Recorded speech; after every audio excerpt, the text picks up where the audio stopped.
Hello and welcome back to the next module. In this module, what we will be looking at is a file to IDoc scenario. And what do we mean by a file to IDoc scenario is where an input XML file is going to be picked up by PI, and now we are going to integrate it with an SAP ECC environment where this is then going to be translated into an IDoc, and the IDoc is posted into SAP. The business scenario that we are looking at is a sales order being created in SAP. So a sales order input file is going to come in. That input file is going to have this particular format in the XML. It's going to have a header, and within the header you will have a couple of fields: the order type, what is the sales organization, what is the distribution channel, what is the division, what is the input PO number, who's the customer information, what's the sold to party and the ship to party. And then you will have multiple line items. Any sales order or any purchase order can have multiple line items. So you'll have each item information with what is the item number, what is the quantity, and what is the corresponding SAP material number. So PI is going to look for a file like this. PI is going to pick up this file, and once PI picks up this file, PI is now going to map it to a standard SAP IDoc. So there's going to be an extensive mapping that we are going to be doing, and then we are going to use the IDoc adapter of PI and push the IDoc to your ECC environment. Okay, so before we look at the IDoc adapter configuration, what are the certain mapping rules? These are the mapping rules that we are going to be following, because these are the mandatory or the bare minimum fields that need to be filled in for a sales order to be created in SAP. The IDoc type that we are going to use is a standard SAP IDoc, orders.orders05. We will see how do we import an IDoc from SAP into PI and so on, nothing to worry. But for now, just remember the fact that the IDoc that we're going to be importing is an orders.orders05 IDoc. And there are certain mapping rules that we have defined. The way to read these mapping rules is this is the field of the IDoc under even EDK01 Bellner. We are going to take the PO number from the input file. Even EDK14 is the next segment. The qualifier will have a constant value 008, and the org ID is going to be taken from the input file with the distribution channel, right? So when we are building this mapping, we will use this as a reference and map, or as per this particular mapping rules, we will be building our mapping. Okay, so we will be doing a back and forth, nothing to worry about that, but we will be doing a back and forth. When we are building the mapping, we will look at each of these fields, each of these line item, and perform our mapping rules. What are the typical steps that we will be doing? The first step we will be doing is importing the IDoc from ECC. So in the enterprise service repository, if you're from an SAP background, you would understand that SAP provides multiple IDocs. IDoc is nothing but an intermediate document that SAP provides. So SAP provides hundreds and thousands of standard IDocs in each SAP system. So instead of you manually creating a data type for that, SAP provides a schema for that, and we will be just connecting to the SAP system and importing that IDoc schema. Okay, so in the enterprise service repository, you will import the IDoc.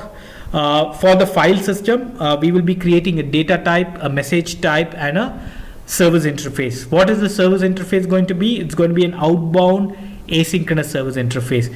And what is the data type going to look like? It's going to look like something like this. Okay, so we will be building a data type, we'll be building a message type, and an outbound asynchronous service interface. We will be looking at how do we build this message mapping and operation mapping by using the IDoc itself. If you remember our file to file scenario, what we did was we defined one data type, one message type, and one service interface for the source structure, and then for the target structure we define one data type, one message type, and one service interface. Whereas in the case of a file to IDoc scenario, you only need to define the data type, message type, and the service interface for the source structure. For the target structure, the IDoc that you import will act as both the message type and a service interface. So basically we will look at how do we use an IDoc as a message type in a message mapping, and the IDoc as a service interface in an operation mapping. Again, this is just a theoretical overview. As we start building these objects, things will start falling in place. So once we are done with defining the message mapping and the operation mapping, our enterprise service repository work would be done. Within the integration directory, what we will be doing is we will be using the business system. Remember, ECC is a web-based ABAP. If we remember the SLD overview that we did, there are multiple different types of technical systems. You have a web-based ABAP technical system, you have a web-based Java technical system, and we have a third-party technical system.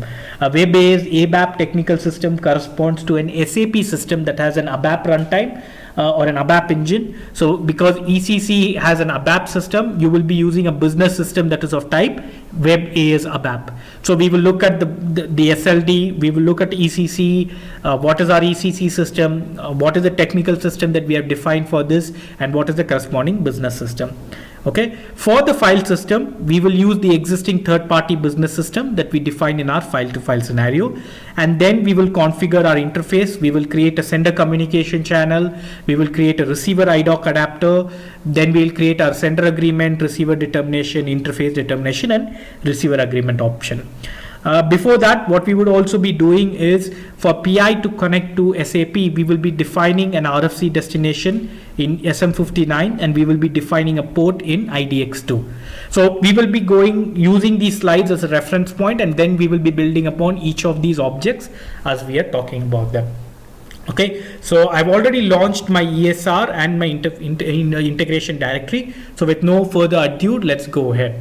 Okay, so the first thing that I'm going to be doing, I'll close my previous scenarios. The first thing we will be doing is defining a namespace. How do we define a namespace? You right click and you say new. Okay, make sure the namespace is selected, and now let's go ahead and type our namespace. It's going to be training.com/file2idoc_00, because the source is a file and the target is IDoc, and we use a suffix 00 to indicate our objects, right? So I've defined a namespace. I'm giving a description, namespace for file2idoc scenario. I've given a description, and I'm now saving my namespace. Okay, my namespace definition is done, and I've imported my namespace. Now I need to import my IDoc, right? So let's look at the first step. I'll come out of the PowerPoint slide. Sorry.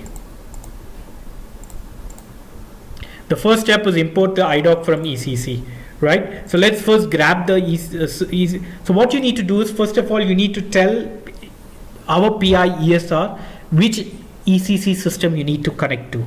So double click on your software component. So what I'm doing is, if you look at it, my cursor is on Z training SWCV 001 of training.com. I'm double clicking on my software component, and out here, if you see, there's this section called interface import, and here it has connection data for import from SAP system. So go into edit mode of your software component, make sure you're in the edit mode, and provide the system details of your SAP system. Okay, so what is the system that we are going to connect to? I'm going to launch my ESR, my ECC system. So right click, properties, this is my IP address, my instance number is 28. Okay, sorry,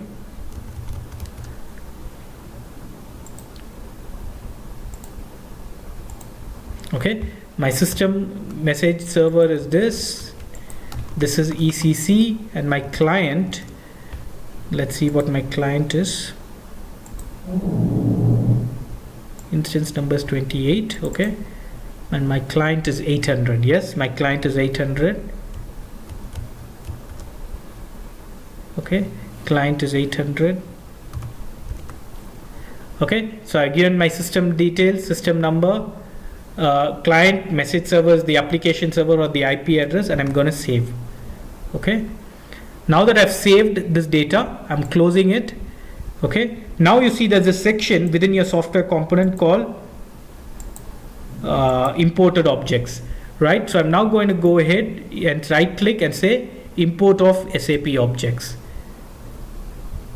Perfect. So it's telling, sorry, let me repeat that. Go to the section called imported objects, right click and say import of SAP objects. Okay, imported objects, import of SAP object, right click and say import of SAP object. It's going to ask you for your application server. Give the application server and give the system details. System number is 28, and this is my IP address. It's asking me for my username, which is user PI 15, and my password Okay, so I given my username and password to connect to my ECC environment, and I say continue. Give your IP address of your ECC system.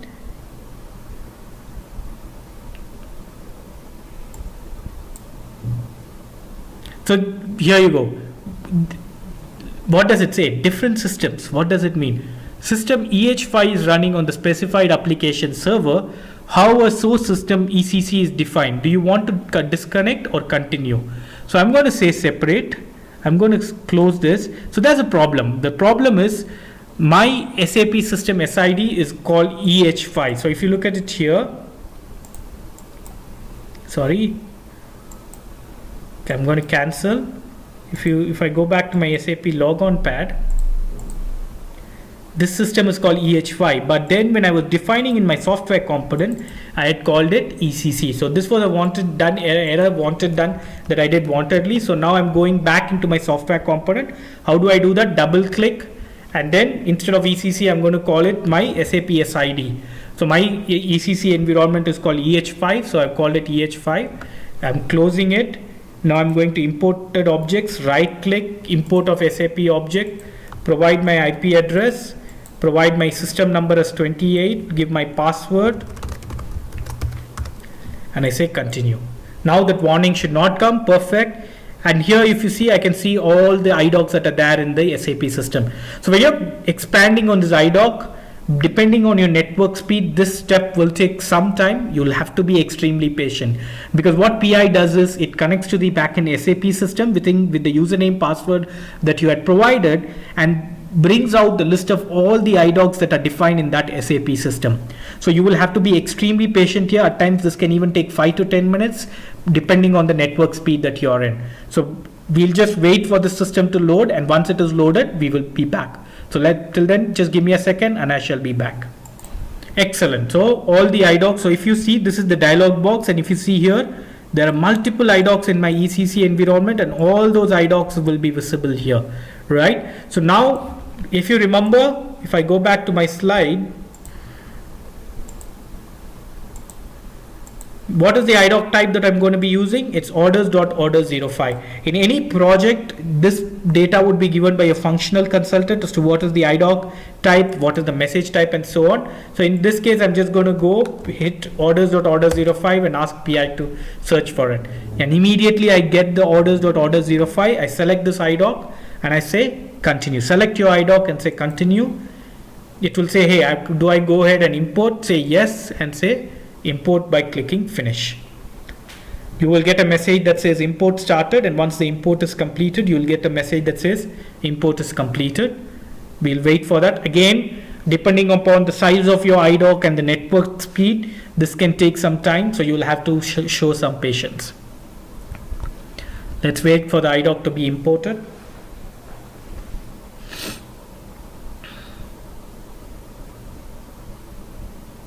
My typical recommendation when you're importing IDocs is do not do a lot of alt tab, because if you do an alt tab and come back, you will get a message that says the screen is not responding and so on.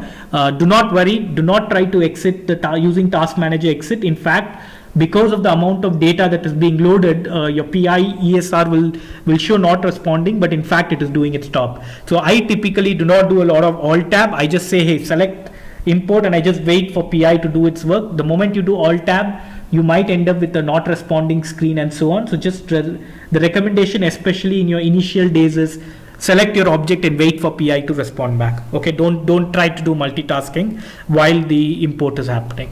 Okay, so here you got the message, the import is successful. I'll close this dialog box.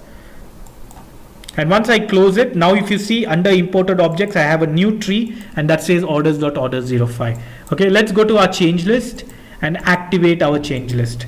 Okay, I had defined a namespace, I have imported an IDoc, and both of those are displayed in my change list. Now I'm going ahead and activating my change list. How do I activate? Right click on your change list and say activate. My change list has activated. Perfect.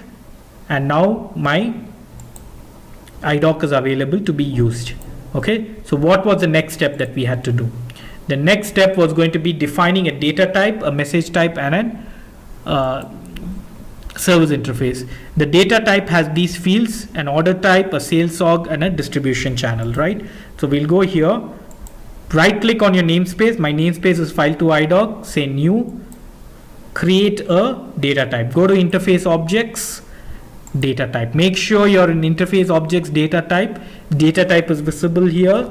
Say dt file to IDoc underscore source underscore 00. Okay, and I say create. Right now, if I look at my PPT, sorry, I'm having this trouble, but if I look at my PPT, I have record set, and within the record set I have a header and I have high items, right? So let's go ahead and define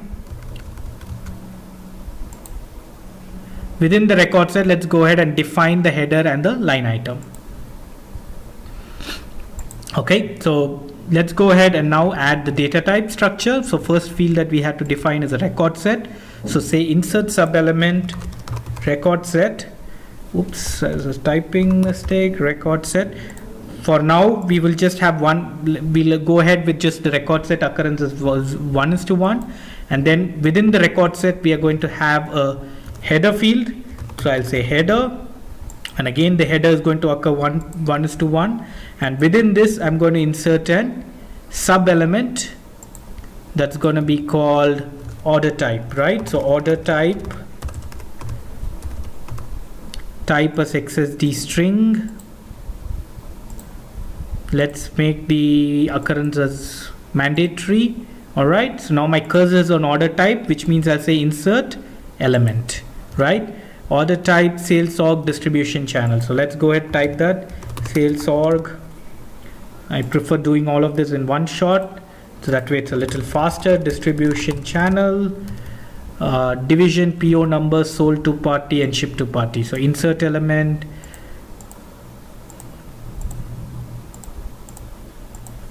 division, PO number, sold to party, and ship to party. All right, so we have all of this covered, and I'm just going to copy the XSD string here and just put all of that here. Awesome, excellent.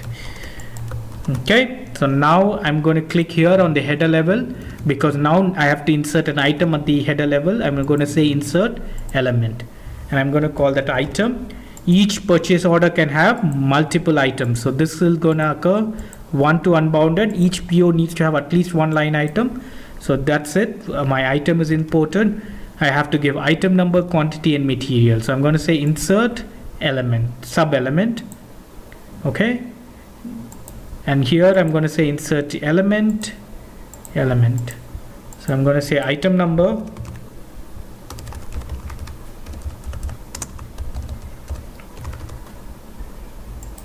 quantity, and material number. Okay, I'm going to make it all a string again. I'm just doing a copy paste, and with that my data type is defined. Make a save, and you should be able to see data type which contains one record set, which contains one header and multiple line item, and all these fields under the header and line item.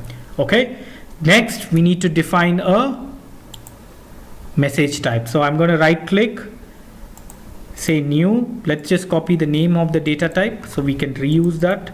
New, I select message type, I say empty, I copy the name, I change the DT as empty. So empty, create, make sure you're under interface object, message type. You see message type here, and give the name empty file to IDoc source 00. So now I've created the message type. Now I'm going to use the selection help, drag it. Make sure, again, we did that previously as well, drag it to the hand symbol, make sure that the black box comes over, and once it comes over, leave it up. And now your message type has been created. Save your message type. Perfect. What's the next object? You created a data type, you created a message type, and now you need to create a service interface, right? So right click on your namespace, go to interface objects, select service interface. Make sure you're in interface objects, service interface, give the name. Okay, I'm just going to copy the name here, SIOA file to IDoc source 00. Okay, say create. So the attributes, the category is outbound, the mode is asynchronous, perfect, and then I drag the message type and I put it here. Make sure the entire black box is visible. Drag your message type here and drop it here and save. Do a Ctrl+S, or you can use the save button here. Okay, and my service interface is done. So we are done with creating a data type. We are done with importing the IDoc. We imported the IDoc. You can see the IDoc here. And then we've created the data type. We've seen the data type, message type, and the service interface created here. So let's go ahead and activate our change list.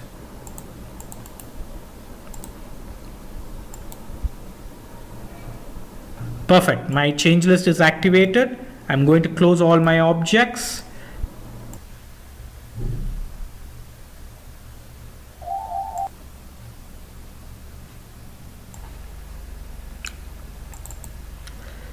Let's go ahead and define the message mapping now. I'll open the mapping rules that we had defined.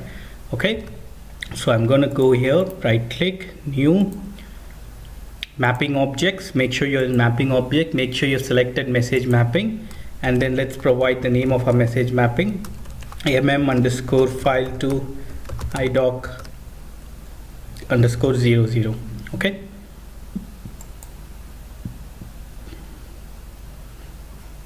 now in the source message we are going to drag our source message type. So select your source message type that we had defined previously, drag it into the source message. Make sure this is in black, and that's our source message type. In the target message type, previously, if you remember, we would, in the file to file scenario, we had defined a target message type.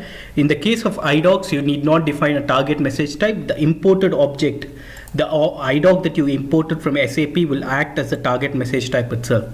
So the IDoc is both a message type and a service interface. So all you'll have to do is go to your imported objects, IDocs, select your corresponding IDoc, orders.order05 in this case, drag it and put it into the target message, and again if you see, it becomes a black box, which means it is really going to let you do that, and voila, you're done.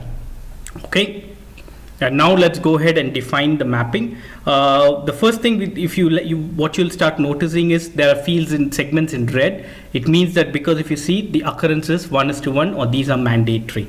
Okay, so let's start with the first red field, begin. The IDoc has multiple attributes, and all of these attributes need to have a constant that with a value 1 defined. So let's do the mapping for the begin. For the begin node, take a constant and define the value of the constant as 1. So if you see here, I've defined a constant and I'm setting the value of the constant to be 1. Okay, now this EDI DC40 is what we call as a control record of an IDoc.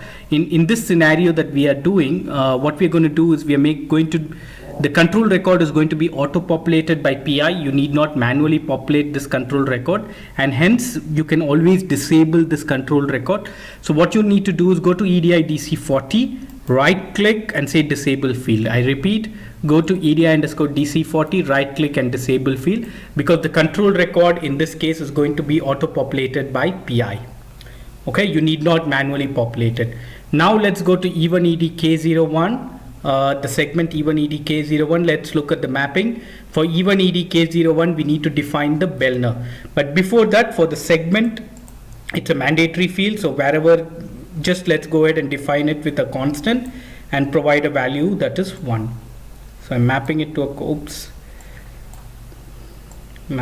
constant with a value 1. And then the Bellner field, if you look at the mapping rules, E1EDK01 Bellner should be the PO number field. So I'm double clicking the Bellner field and I'm taking the PO number here. Oops, sorry. I'm taking the PO number, drag the PO number to the Bellner field, delete, and you're done. Now you see the E1EDK01 has turned from red to green because the mandatory fields have been mapped. Okay, let's look at the next field. It's E1EDK14, and now if you see, there are 4 occurrences of E1EDK14 for different qualifiers, 8, 7, 6, and 12, right? So what you'll have to do is you'll have to go to E1EDK14 and right click and say duplicate subtree so that it occurs 4 times. once, right click, duplicate subtree, right click, duplicate subtree. All right, now let's go ahead and map the first even EDK14. Okay, so I'm double clicking the even EDK14. I'm mapping it to a constant. Okay, map the even EDK14 to a constant value, and then you'll have a segment. The segment is always going to be the constant with value 1. Throughout any IDoc in your SAP career, whenever you're in your PI career, whenever you're mapping a segment attribute, it always has to have a value 1. That is a rule. Okay, first qualifier should have a value 008. So let's drag the constant and map it to a value 008. Next, the org ID is mapped to the distribution channel. So double click. Where's my distribution channel? My distribution channel is here. Sorry, there's some issue. Oops. So I'm just going to double click it so I get the right one, because when I'm dragging and dropping there seems to be an issue. The double click distribution channel is mapped here. Now let's go to the next even EDK14, right? So double click the next even EDK14, map it to a constant. You can empty the value of the constant, make it a blank constant, and once I mapped it, the value of segment is going to be, you guessed it right, constant value 1. Okay,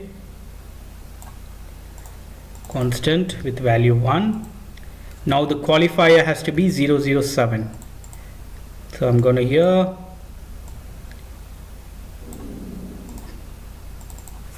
(007), and the org ID is going to be your sales organization. So, and where's my sales org? Here is my sales org. Drag it and drop it. Okay, the next even EDK14, again, let's do this. Delete the constant. Segment will have the value 1.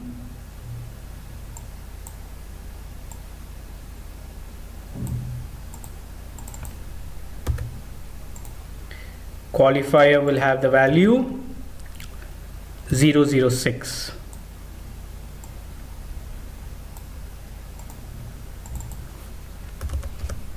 Now that I mapped qualifier, the 006 has to be mapped to, org ID has to be mapped to division. So double click the division, drag it to the org ID, and you're done. Okay, this is the last even EDK14 that we have to map. This is the fourth even EDK14 that we are mapping. So I'm doing the mapping here. Segment will have the value 1. Sorry.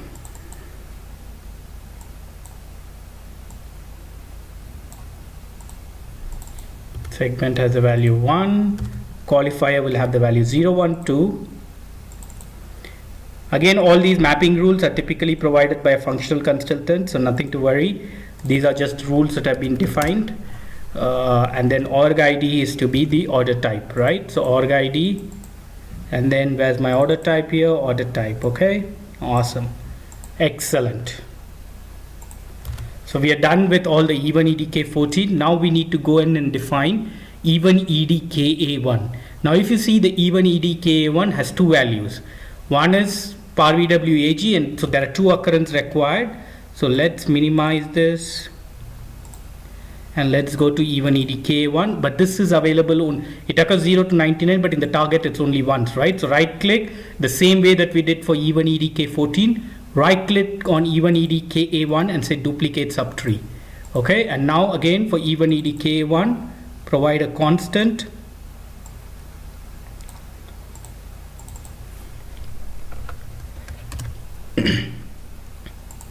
The segment will have the value 1.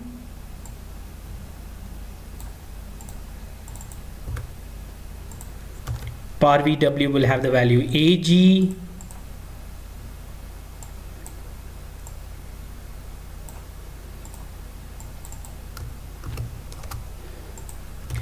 And PARTN will have the value of sold to party. So you will map sold to party here. Okay, now let's go to the next one. Next even EDK1, map it to a constant.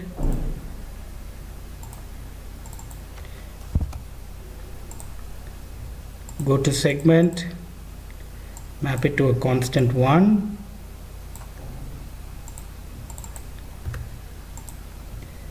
Par VW is going to be ship to party, which is WE, constant, map it to the constant WE,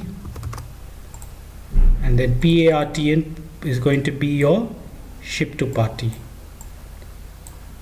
Oops. So I'm double clicking on ship to party, dragging it here, and I'm deleting all the floating objects and laying out the mapping. Perfect. So even EDK1 is done.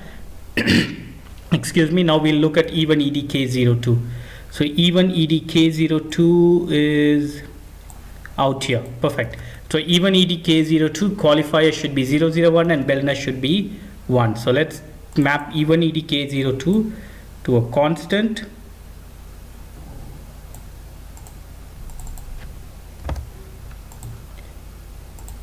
Segment will be a value 1. The attribute segment will have the value 1.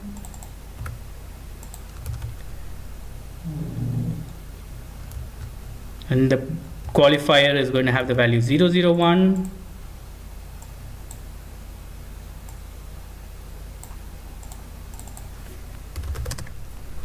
And Bellner is going to have the value of the PO number. So if I take the PO number here, let's double click the Bellner, and I'm now going to drag the double click the PO number, and here we go. I'm just going to quickly save it. I don't want to lose my changes in case my network fails or something happens. So I've saved it.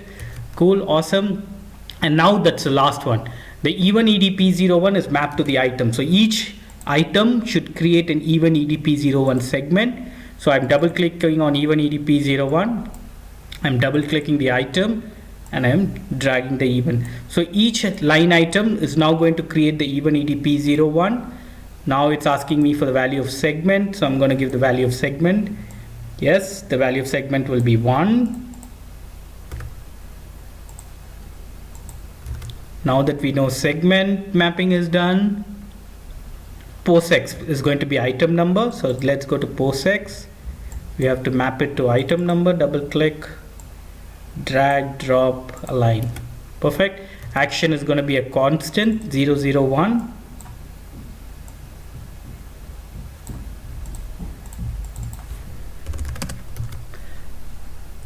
Mengi is going to be quantity. So this is my Mengi. So this is going to get dragged to quantity. You can also look at the description here. A lot of it comes from the standard SAP description. Okay, quantity is done. Next you go to even EDP 19. So within even EDP 01 you'll have even EDP 19. Here is even EDP 19. Map it to a constant. This will contain the final material number. Okay, so within even EDP 01 you have even EDP 19, right? And within that you have qualifier. First let's do the segment mapping.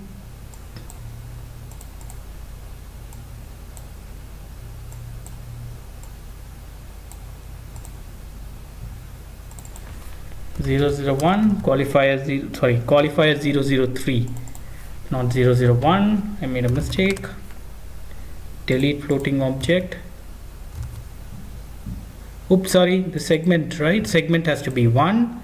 It is qualifier that should be 003. My mistake. 003. And IDTNR is the material number. Right, so I drag the material number here. Perfect. With this, align object, save your mapping, and all the fields in the source are mapped. You see everything's turned green, and all the corresponding fields as per our mapping logic have been mapped. Okay, now that our message mapping is defined, the next step is to define an operation mapping. So right click, new, under mapping object, select operation mapping and give the name of your operation mapping OM file to IDoc 00. Okay, now your service source interface is going to be the service interface, your outbound asynchronous.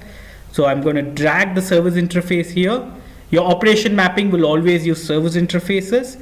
Now in the target operation mapping, in the target interface, we did not define the service interface, and just as we did for the message mapping, even for the interface operation mapping, you just need to use the IDoc, IDoc that is under the imported objects IDoc. Just drag the same, put it into the target interface, and you're done.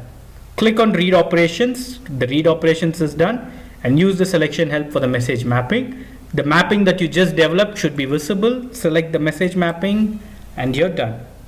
Okay, and save your operation mapping. With this, everything in the ESR is done. Let's go ahead and activate the change list. Activate and activate. Okay. Now, before we move on to the integration directory, let's log on to the SAP system. What is the SID of the SAP system? The SID of the SAP system is EH5, right? Now I'm going to my PI homepage and I'm going to this SLD and seeing if this system is registered on my SLD. So I'm logging on to my PI server.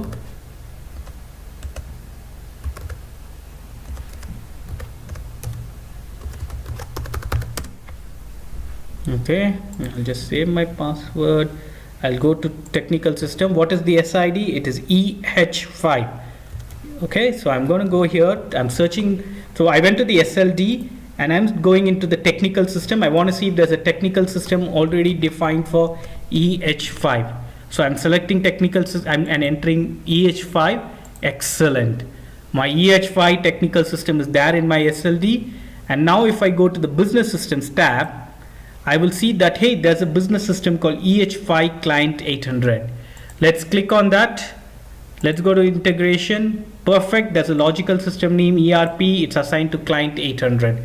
Okay. What that means is if I go here, for ECC, we will need to use a web ABAP business system. And what is the business system we will need to use? We will need to use the business system that is called EH5 Client 800. So I'm going to log on to my integration directory. Okay. And sorry, I'm going to the business systems. I'm going to look for EH5 CLNT 800. So let's keep going down. A, B, C, D, E. We don't see it here. Do we see it? No. The reason is we are in the folder view. So let's go ahead and change to the object view. Once you go to the object view, just click here, go to object view. Now go to communication channel component without party business system. And let's look for EH5 Client 800. Here we go, EH5 Client 800. Say right click, assign, or say move to folder. Right click, move to folder, and move it to your training folder. Okay, so I'm now moving to my training 00 folder and saying apply. So I moved the EH5 Client 800 to my training folder. Now I've selected the folder view again, and now I'm going to my training view. Okay, and my EH5 Client 800 is visible now. Okay, so now let's create a new folder called file to IDoc 00. Okay, awesome. So now let's go ahead and configure our interface. So what was the first thing you would need to do? You will need to define a sender communication channel, and the sender communication channel is going to be under BS file system underscore 00. Let's use the selection help. Make sure it is visible. Yes. And we'll be calling the sender channel as CC file to IDoc underscore file underscore sender underscore 00. Okay, because this is the sender is going to be a file adapter. All right, and we'll select the file type as file. Okay, file is selected. Okay, and let's get the directory. So I'm going to my PI system.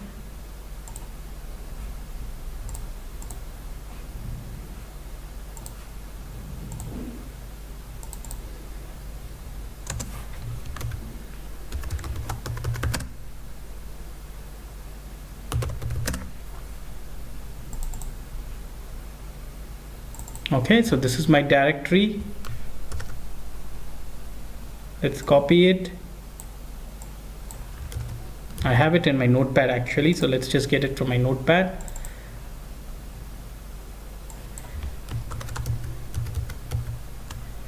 Okay, so this is my directory where the sender file adapter has to look for my file, and I'm going to call my input file as file2idoc.xml. okay, go into the processing mode, make sure it is delete because you don't want your PI to be looking for the file. Let's change the polling interval instead of 60 seconds to 30 seconds and then save the communication channel. So my sender system is still my BS file system 00 and my communication channel is this. Okay, now we are going to create a receiver communication channel. So let's go ahead and create a receiver communication channel. CC, but where would we create a receiver communication channel? Are we going to create it under BS file system 00? No, our receiver system is our ECC environment, and our ECC system is called EH5 client 800, right? So select EH5 client 800, say apply. Now give the name of the channel file to idoc underscore receiver underscore 00, because this is of type receiver file idoc, right? So let's select this. What's the type? It's going to be idoc. Do not use idoc AAE. If you see idoc AAE in your system, we will be using this in our subsequent exercises, but for now we are going to use the idoc adapter that runs on the ABAP stack, and that's why we are going to select the idoc adapter. Okay, is it a sender channel or a receiver channel? It's a receiver channel. To switch it to receiver, and now you just save the channel and look at this. What does it ask? There are three mandatory fields that it is asking. It's asking for a RFC destination, it is asking for a port, and it is asking for the SAP release, right? My system is a ECC 60 system. So if I go, my release is going to be, it's running on a 740 server. So I set the release. But what about the RFC destination and port? Okay, so which is what, if you look at the slides, we say define a RFC destination and define a port. So in SM59 we will be defining an RFC destination pointing to the ECC system. In a typical project landscape, this activity will be done by your basis team. Same way, even if I go to the transaction SM59, I repeat, the transaction to define an RFC destination is SM59. I go to SM59 and you need to make sure you define a ABAP connection of type 3. And if you see here, we already have an RFC destination defined for EH5 client 800. This RFC destination contains what is the target host we are connecting to, what is the instance number, what is the username, password, and so on. Okay, so this destination has already been created. So we are just going to go ahead, use this destination and put it out here. Okay, same way, what is the port? The port is created in transaction IDX2. I repeat, the port is created in transaction IDX2. So let's go to IDX2. Do you see something for EH6 client 800? We do. So if you see, I'm sorry, my mistake here, the port is created in transaction IDX1. My bad, you have to go to transaction IDX1. Now when you go to IDX1, let's see if there's a port that is defined for EH5 client 800. There is a port called EH5 client underscore 800, which in turn is using this destination. So let's copy the name of this port, okay, and put that here. If you want, you can also create a new port, but we will not. There's already an existing port.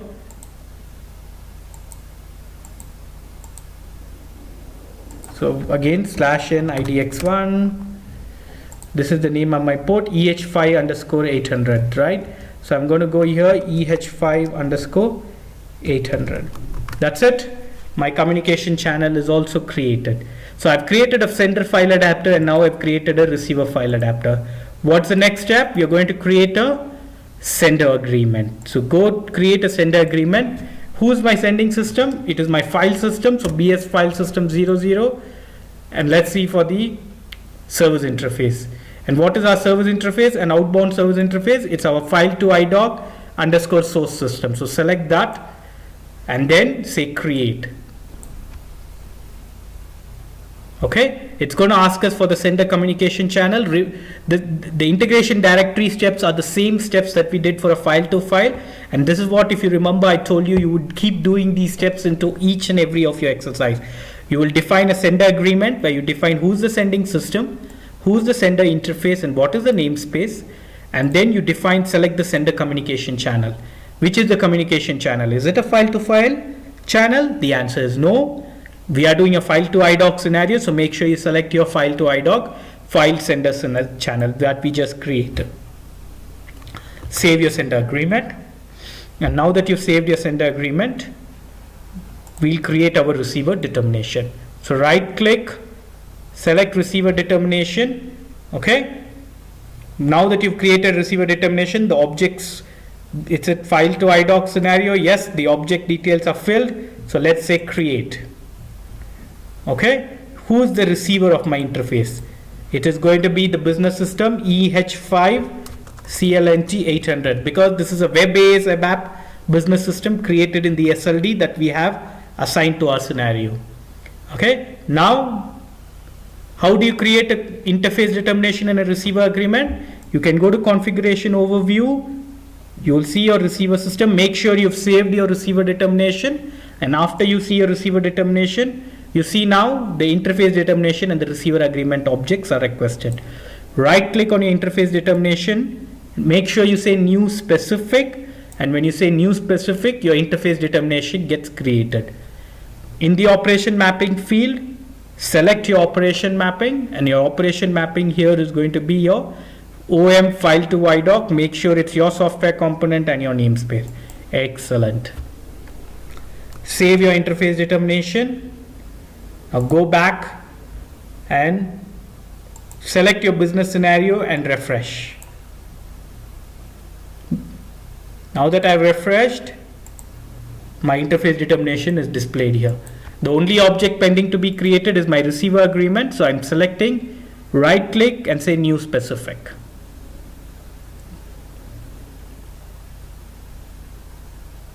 Okay, my receiver agreement is created. It's asking me for a receiver communication channel.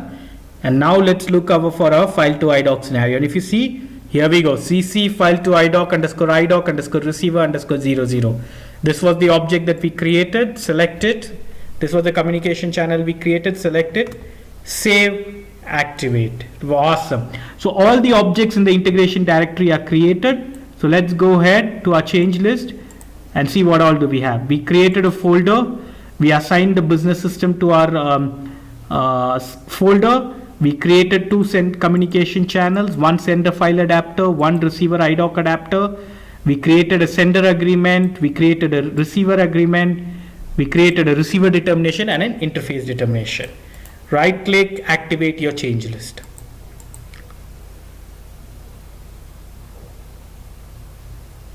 Now that my changes are activated, let's go ahead and generate our XML file. So I'm going into my message mapping.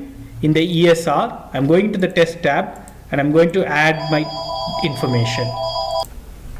So we've got to enter the data. So I've already filled in the data for the order type, sales org, distribution channel, division, and so on. You can enter any value that you want because we're not really making sure that the data is perfect. I'll say item number 1, quantity number 20, and I want the material number is also 1. The item number I'll say 2, quantity as 10, and I will say the material number as say 123, something like that, right? And let's just execute the mapping here once. The mapping was executed. We just want to make sure everything's populating the way we want. The PO number is here, the distribution channel, sales org, PO number, the sold to party, the ship to party, the PO number, and the 2 line items with the material numbers. Excellent. Okay, yeah. So let's copy this data. We are going to use this data as our input file. I'll save this as file to idoc.xml. Yes, I'm going to replace it. It already exists. Okay. Now I'm going to go in and upload this file through CG3Z. Okay, but I will have to do that via my ECC server.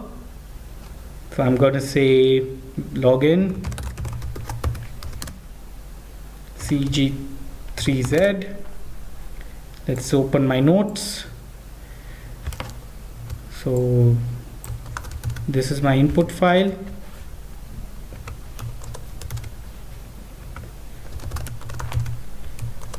File to IDoc.xml. Let's just make sure my name is correct. Yeah, that's correct. And then out here, same way, I'll say file to IDoc.xml and I'll execute it. And the file has been written. So now I go into AL11 here and make sure the file is there, or is the file been picked up. Let's check. So the file is here. Let's wait for 30 seconds and the file should get processed in 30 seconds. Meantime, let's just make sure that the file name is correct. So I open my sender channel. I want to remember that the file name check is a case sensitive. Okay, I is capital, D is capital, I is capital, D is capital.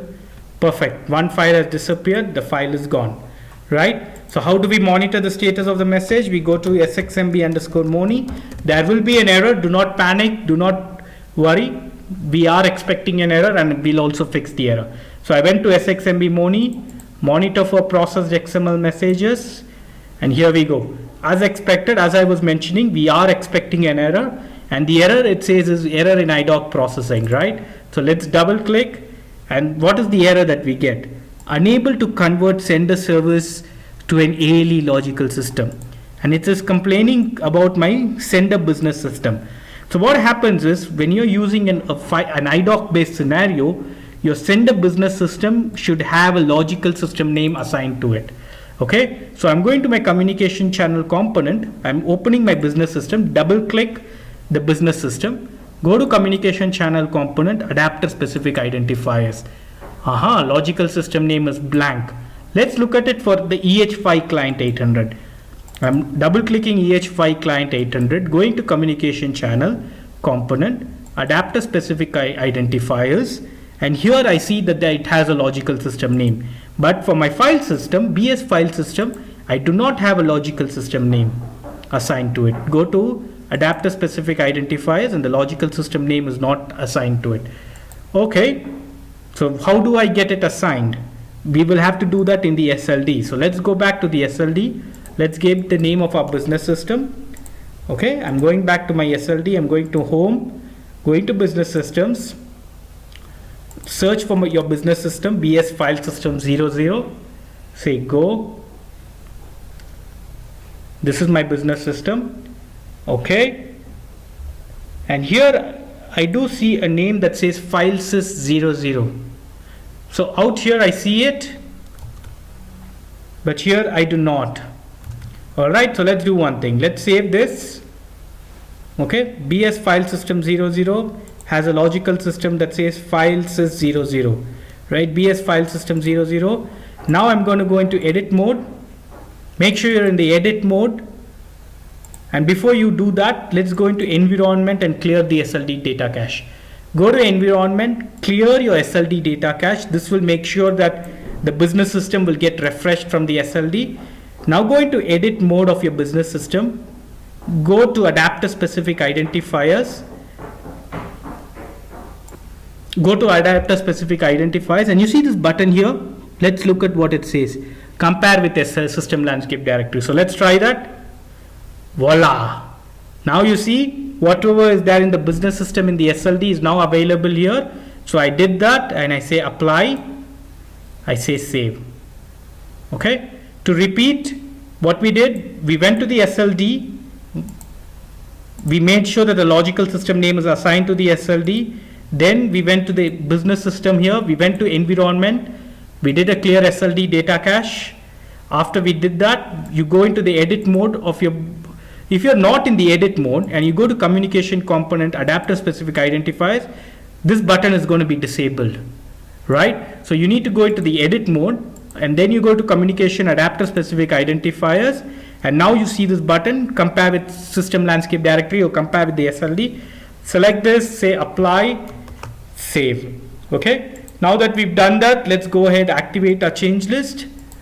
And once we've activated our change list, do you think we need to reload the file? Is there a way I can resend this message? You absolutely can. Just select the message and click on this restart button out here. Okay, select the message, click on restart. It has told restarted. Refresh. Okay, so there are times when a restart might not work. This is one such case because the step has already been executed. So now let's go resend the file through CG3Z. So I'm resending the file. Okay, now that I've resent the file, let's see if the file goes away from AL11. We have set the processing as 30 seconds. So we'll have to wait for 30 seconds. Meantime, let's just check AL11.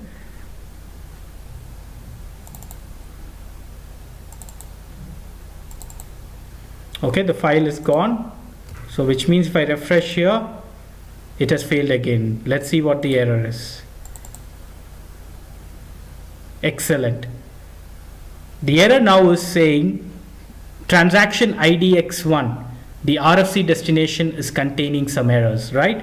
So let's look at what this RFC destination error is, right? So I'm going to IDX1.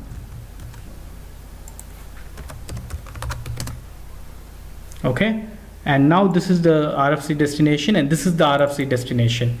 Okay, let's do a utilities test connection test. This is right. Utilities test authorization test, and this is also right. So what does this error IDX1 port EH5 client 800 means?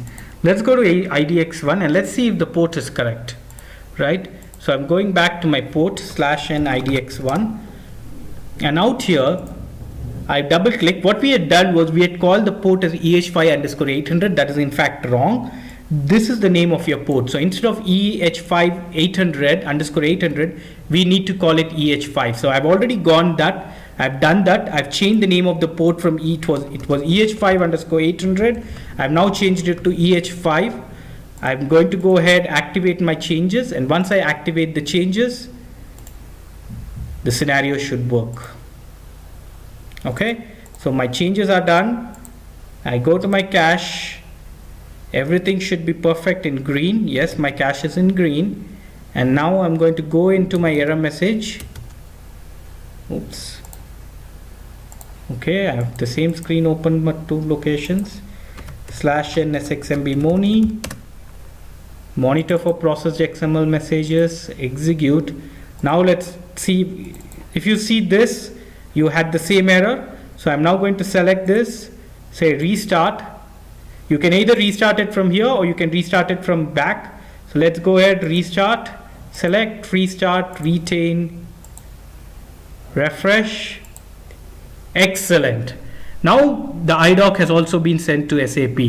Is there a way where I can monitor what the IDoc number in SAP is? You in fact can. So you scroll all the way to the right. In the outbound, you will see IDoc, a hyperlink. Click on that IDoc hyperlink, and now you see and click on this button out here, extended functionality. Click on that extended functionality and click on the button tracking.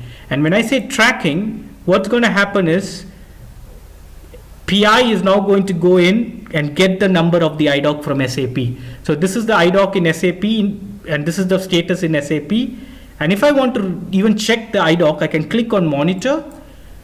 PI is going to remotely log on to ECC now. If you see, there's a remote login that has happened, and my IDoc from PI has come into SAP. If I go back to PI. Okay, excellent. Let's run this scenario one more time. I'm going to go ahead, upload my file.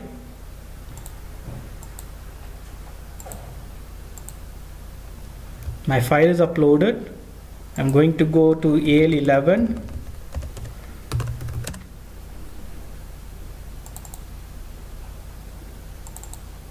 My file is here. Let's refresh. It's going to take about 30 seconds at the maximum. The file has been picked up. Now I go back to my SXMB Money transaction, I refresh, and this is the latest message. How do I do IDoc tracking? This is what would be a typical view. Scroll down to the right. You will see the IDoc here. Click on IDoc. You will be able to see the PI IDoc number. Now expand this extended functionality. You don't see anything filled in here, right? Click on tracking and you get the SAP IDoc number here. Click on monitor and you will now be able to monitor, go to ECC and monitor your IDoc. Okay, with that, we've come to the end of our file to IDoc scenario. To summarize, what did we do in our file to IDoc scenario? We imported the IDoc from ECC, and to import the IDoc from ECC, what you had to do, you had to go into your software component, double click your software component and provide your system details here. You provide your application system ID, you provide your client, and you provide the message server, and then you import the IDoc by right clicking importing the IDoc. Okay, I imported the IDoc from SAP ECC. You defined a data type and a message type and a service interface for your source structure. You define a message mapping and an operation mapping. Very important thing to note here, the message mapping and an operation mapping will use the IDoc itself as its target message interface. Okay, once that was done, what did we do? For ECC system, we went ahead and checked if the web-based ABAP business system was existing in the SLD. It was. We assigned that EH5 client 800 to our configuration scenario, and once we did that, we went ahead, created a sender file adapter, a receiver file adapter, our sender agreement, receiver determination, interface determination, and receiver agreement. And then we tested our scenario, and we tested the scenario. We found two issues. Issue number one, no logical system name was assigned to my business system. So I go to communication channel, adapter specific identifiers, and I refresh the data from the SLD. I had to be in the edit mode to do that, but once I did that, the first issue went. Then the next issue was in my IDoc receiver channel. In the IDoc receiver channel, the port that I had entered was incorrect. The port is defined in the transaction IDX1. So I go into IDX1, and there, this was my port, but this is the name of the port. Make sure you get the name of the port right. All right. It also asks you for RFC destination, and you define the RFC destination in SM59, and the RFC destination is of type 3 ABAP connections. And in my case, the destination was already existing, EH5 client 800. So you use that, you save your object, activate your object, and you're done. Okay. So with this, what have we done? We have now implemented a scenario wherein the source file is an XML file containing sales order information. It is in a custom format. You executed a mapping where it was mapped to an IDoc. You imported a standard IDoc, you executed a mapping, and subsequently delivered the IDoc to SAP ECC system. What you also did was you used the SXMB Money transaction to monitor your message, to track your message so that you could see the IDoc number, and to also view the status. You can also view the IDoc in ECC. Couple of points to note. The IDoc tracking feature that we were looking at here in SXMB Money, that will work only on a few releases of PI, and for that to work, more importantly, you need to make sure that the user that is used in the RFC destination has the required authorizations. Okay, that is the most important, because without authorizations you will get an error. In my case, the user has all the authorizations, and hence you are able to do that. Okay, so I click on tracking, I click on monitor, and I was able to monitor my IDoc. With that, we come to the end of this exercise. The next scenario that we will be building in the next session is going to be again an SAP based interface. You're going to build a SOAP to RFC scenario, and I look forward to meeting you then. Okay, see you and have a nice day. Bye.